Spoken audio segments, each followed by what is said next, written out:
So for today's video, I am actually going to be recreating a set that I did the last time that I did a Halloween set for every day of October.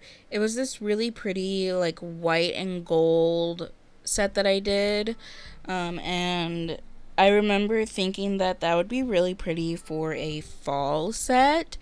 So I decided to do that this year. I am, however, changing the designs a little bit for this and making it less Halloween-ish and more fall-ish.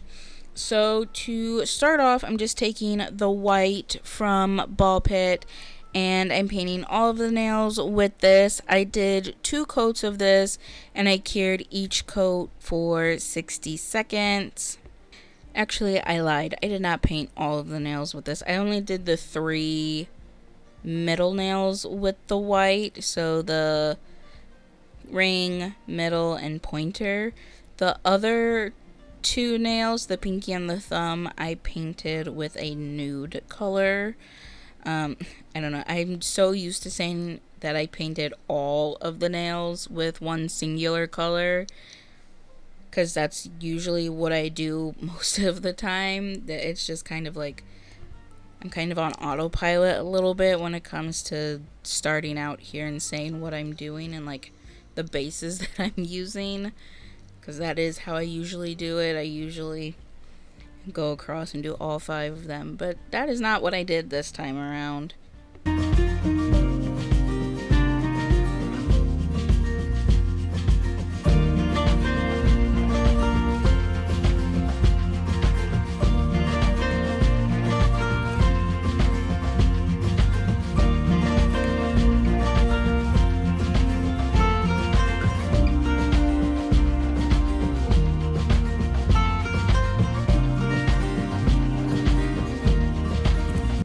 So the nude color that I used for these other 2 nails was Bare Bones from Ballpit.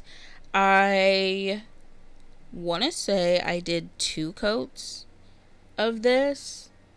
There is a chance that I did 3 coats, because I do go back and forth a lot with these Ballpit sheer nude colors that I use, of doing 2 coats or 3 coats depending on the kind of look that I'm going for that particular nail set. But I'm pretty sure I only did 2 coats for this one, and I cured each coat for 60 seconds.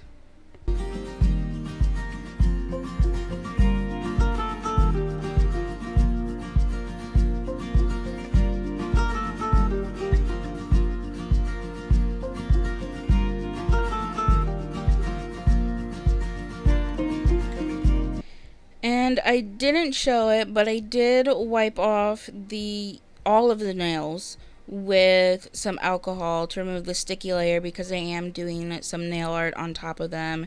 And like I always say, before going in with any nail art, you do want to remove that sticky layer, because it does tend to act a little bit similarly to a blooming gel. It doesn't spread out as much as a blooming gel, but it does spread out enough to where you're going to be able to tell a difference between when you first painted on your line versus like waiting a couple seconds later, and you're going to see it kind of spread out a little bit. But anyhow, on these 2 nude nails, I'm just taking the white again, and I am doing some French tips on these. I don't have any like tips and like any fancy way of doing a French tip. I just draw on the smile line. I mention that every time I do French tips, because I know there's several different ways of doing French tips. There's so many different ways that people do it to make it easier for them, and I've tried those other ways of like with all the extra lines, and then some people like paint the nail with the polish and then carve it out with a cleanup brush and all that. But like I said, there's so many different ways to do the French tips. But for me personally, it's just easier to just paint on the smile line and the way that I want it, and then fill in the rest of the area. But you do your French tips however it is easiest for you. And because this is a longer nail, I am going to kind of like block off a big chunk, as you can see here, with my liner brush. That way when I go in with the brush straight from the bottle, I'm not getting up close to the smile line up by the nail bed area and potentially crossing over that with the brush straight from the bottle. It's just a little bit easier and it gives you a little bit of a buffer so you don't mess up your smile line and your French tips, and you don't have to go in and do a whole bunch of cleanup or anything. You can just easily take that brush straight from the bottle and fill in the rest of that area. I only do this when I'm doing a longer nail when it comes to French tips. If it's a shorter nail, I will fill in the entire French tip with the liner brush, but it just goes quicker for a longer nail if you use the brush straight from the bottle, because it is, a wider brush and it'll cover more area.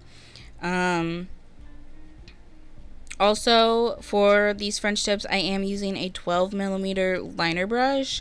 I do recommend using either a 12 or a 15 when it comes to doing French tips. It just makes it a little bit easier to do them. At least in my opinion, I feel like it's easier to do them that way. Same way with, like, if you're doing character art and you're doing the outlining, you want to use like a 12mm liner brush because it will absorb any of the shakiness that you might be experiencing and you get cleaner lines that way. Same thing here with the French tips. Like I say, I definitely recommend doing a 12mm. You can also do a 15mm. It just kind of depends on the type of French tip you're doing. Like, because you can do these ones where it's like the more oval kind of French tip, or you can do the more rounded ones.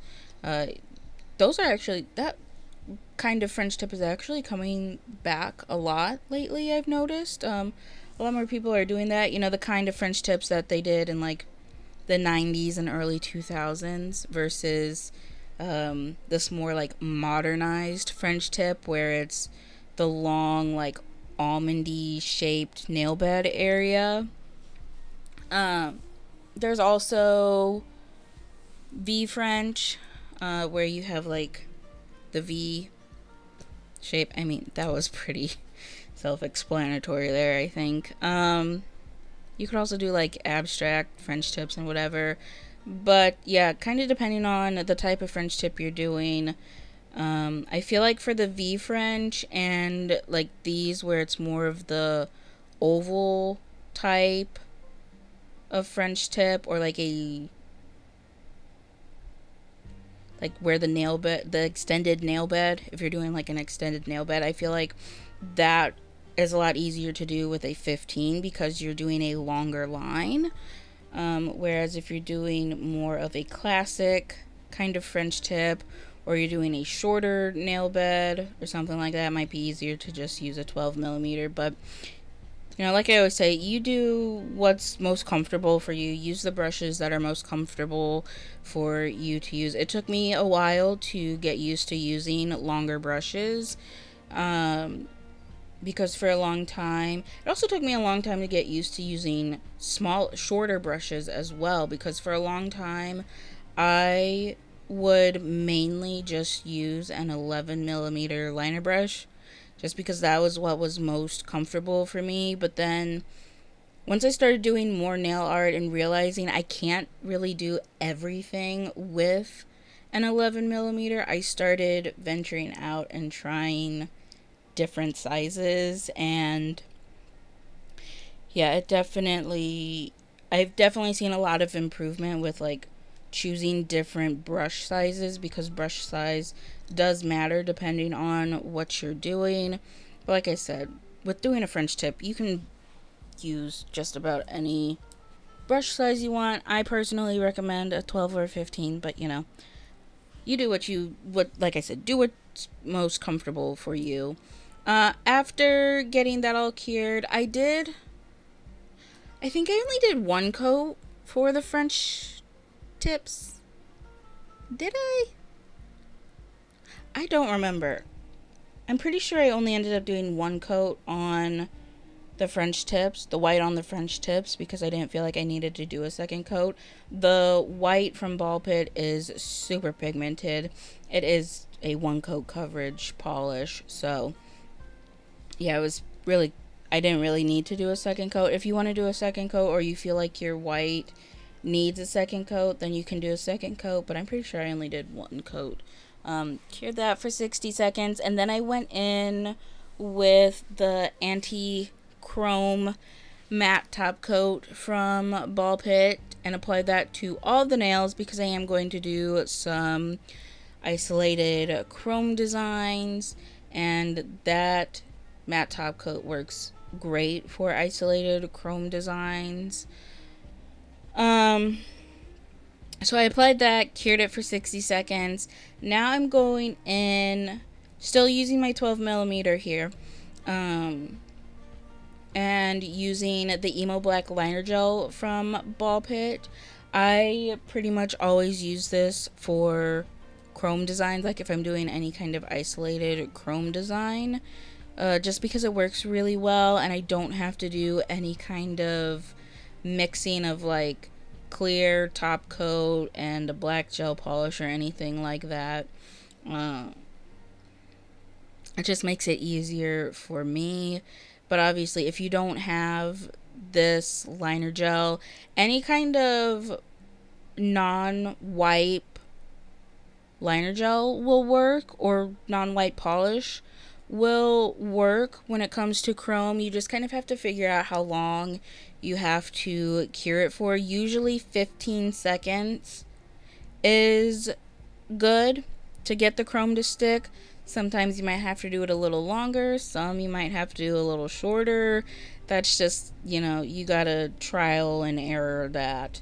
It took me several tries to figure out the like sweet spot for the chrome on this Ballpit liner gel, but I found that 15 seconds is the perfect length to get a nice chrome finish whenever you're doing chrome designs. But like I said, if you don't have it, you don't feel like you have to go and buy it unless you really want to. But it works really well for chrome designs. You can also use the Angel White liner gel for chrome as well, depending on how you want your chromes to look, because it's going to show up differently on if you use a white base or a black base. I tend to always use a black base for my chromes. What was I saying? But like I said, yeah, you don't have to have this specific polish in order to do isolated chrome designs. Any non-wipe liner gels will work, or polish.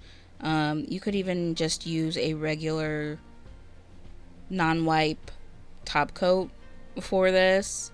It is going to show up, the chrome will show up differently. Like I said, depending on the base that you're using for the chrome, it does show up a little differently, but you just got to figure out if that's how you want it to look or not.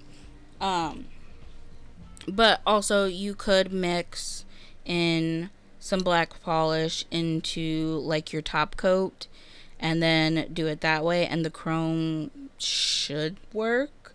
I've seen it work for other people. I'm trying to think if I've done that before. I have done it when it came to like doing it, like when I wanted a 3D design. I mixed in black into a non-wipe rhinestone glue and was able to do like 3D chrome that way. But I can't say for sure that I've mixed black into a top coat and gotten it to work that way.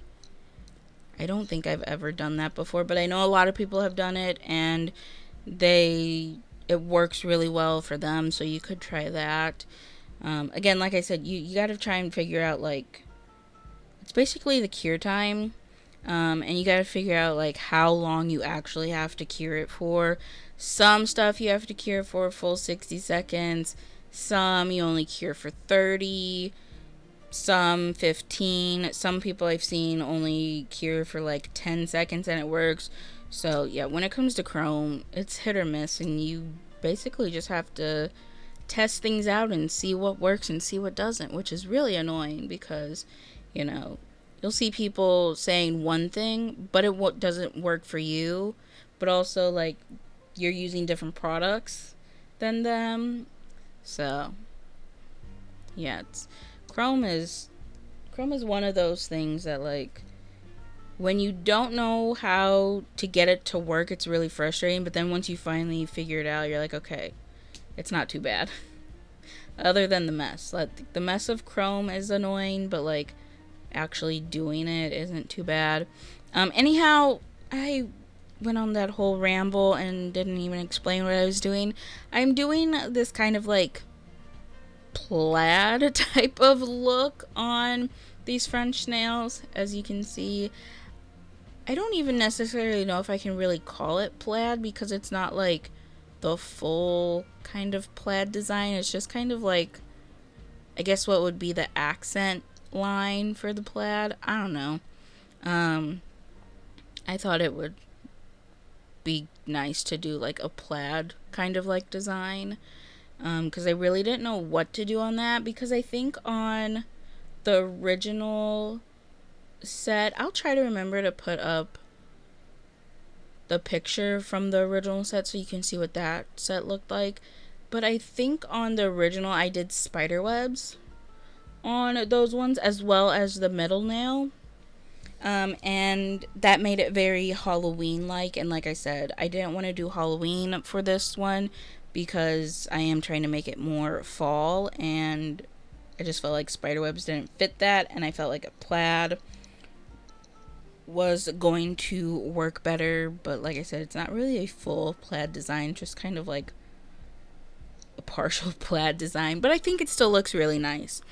So I cured the black liner gel for 15 seconds, rubbed that chrome on, and because I only cured the black for 15 seconds, it was not fully cured. I did stick those nails back in my lamp to cure for the full 60 seconds,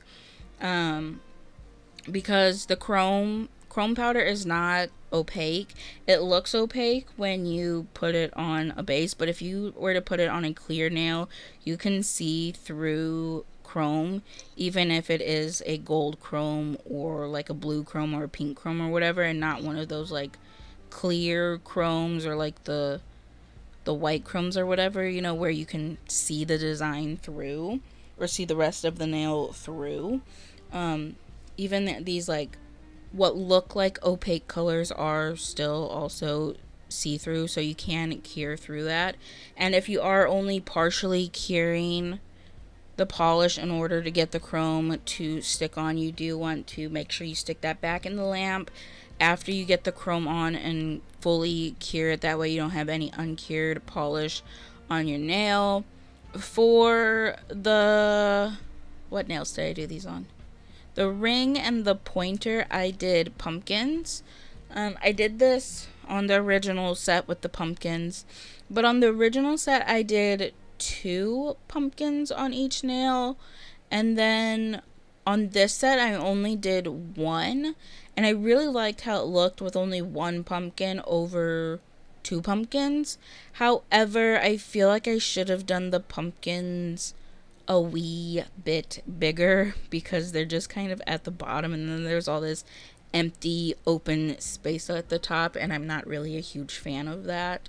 But to do the pumpkins, I just did 2 like curved lines crossing over each other to create this X.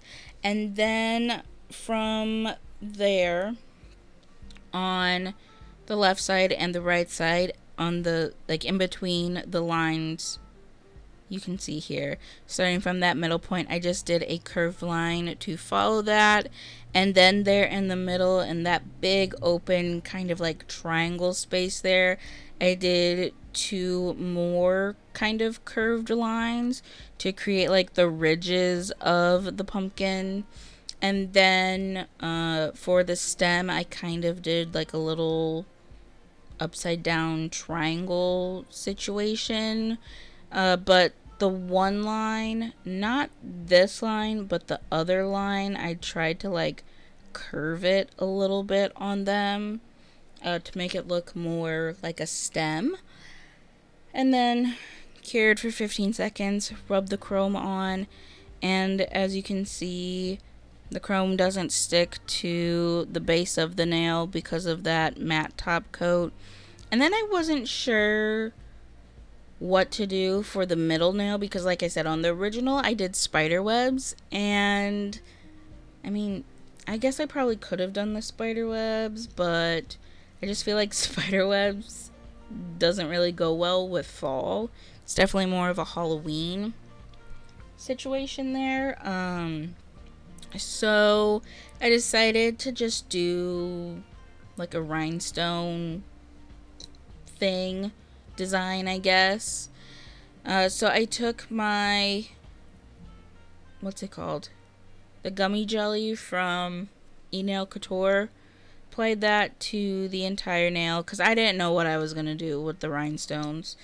So I just applied it to the entire nail. And then I took my Nails by Dev matte top coat and applied that right on top because I do not like going around afterwards and trying to top coat a nail after I get any kind of rhinestones or charms on. It's just a pain in the butt to try and not get the top coat all over your rhinestones and all of that. So I do it beforehand. Also, it kind of helps to smooth out and level out the rhinestone glue because if you look closely at nail sets where they do the top coat and then they do the rhinestone glue after putting it on, you can see like where the rhinestone glue has oozed out from underneath of the rhinestones, and I don't like how it looks. It looks messy to me, so doing it like this helps to like keep everything level and evened out, and you don't have like the rhinestone glue oozing out from underneath of the rhinestones. I mean, it does because you're smushing them in there, but like you can't tell because it all ends up like leveling out and everything. But anyhow, I just took some gold rhinestones. They're more champagne color than gold, but I just took these and stuck them on. There was no rhyme or reason. I didn't know what I was doing. I just pulled them out and started putting them on. If you've watched any of my previous videos where I've done rhinestone designs and stuff, you know I hate doing it because I am not good with like coming up with rhinestone placements and everything. I always have to like look up different rhinestone placements on like Instagram or Pinterest, or I'll even just Google it. Just like rhinestone placements and or like bling nails or something like that. And I usually just copy something that I see or like do something similar to something that I saw on there. But I always, even when I do that, I still feel like it doesn't look good. Like, just, I don't know. I hate doing rhinestones. I have a ton of rhinestones because I'm always like, ooh, I want to do a cool rhinestone set and I want to use these rhinestones. And I have so many rhinestones, but I don't use them because I hate doing it because I always feel like my rhinestone placements and the way I like the designs that I do with them always look so stupid and I hate them. Even when I like, usually when I do rhinestone placements and I'm not looking anything up and I'm trying to come up with my own, I will sit there and spend a good 30 minutes trying to come up with my own rhinestone situation, and I just always end up hating them. Like, I don't know. I love the way rhinestones look on nails and how everyone else does rhinestones on nails, but whenever I do them, I hate it and I feel like it looks stupid. But I just went with it on this one. I didn't think too hard about it. I just picked up a rhinestone, placed it on, and just kept going with it. Then once I got it on, I did cure it for a full 60 seconds. And then you did see me there wipe it off with some alcohol because the Nails by Dev matte top coat is a wipe off top coat. So after you cure it, you do have to wipe it off with some alcohol to remove the sticky layer and get the matte effect. Now I'm just going in and top coating the rest of the nails with the Nails by Dev matte top coat. And I was taking a chance and taking a huge risk with this because I didn't seal in any of the chrome before going in with this matte top coat. And I was just hoping and praying that there was not going to end up being any chrome particles sticking to the brush and like contaminating my matte top coat. Thankfully, we're all good. There's no chrome in that top coat. I got super lucky there, but I definitely recommend if you are top coating chrome to use a separate top coat for it because there's a good chance you're going to end up with chrome particles in your top coat, and then you have a glittery top coat that is going to mess up your other nail sets when you go to top coat them. Or if you want to take the time with something like this where it's like these different isolated chrome designs, you could take a liner brush and some top coat and like go over the chrome lines in your design with your liner brush and do it that way instead of using a whole different top coat, and then cure that and then go over top with your like the entire nail with the top coat. Cured them for 60 seconds, wiped them all off to remove that sticky layer and get the matte effect, and this is how they came out. I do really like this set. I think it's really pretty. I love the white and gold on them. I will say I do think I could have done more on those two nails with the pumpkins because the pumpkins don't take up much space and I just don't like all that empty space. I like, and I say this all the time, I like a lot of stuff on my nails. I like a lot of stuff going on. I don't like a whole lot of empty space. So I'm not really a huge fan of those. For some reason I feel like, well, I did do two pumpkins on the other one, so it didn't take up, so the two pumpkins took up more space than one pumpkin did, obviously. I don't like that middle nail at all. I'm not even gonna lie. I know I went on that whole rant of like, you know, hating doing any rhinestones and everything, but like I feel like this is probably the worst rhinestone placement I have ever done. Like, just looking at it again here on the screen, I'm like, no, it's bad. The rest of the set is fine. I think it's really pretty. I do think I could have done more on those two nails, but also I know not everyone likes, you know, having a whole bunch going on. They do like that open space there, but it's not too bad. I do think it's a really nice set for fall. Like I said, I really like the gold and the white together. It looks really pretty. But that is it for this video. Thank you so much for watching, and I hope you enjoyed it.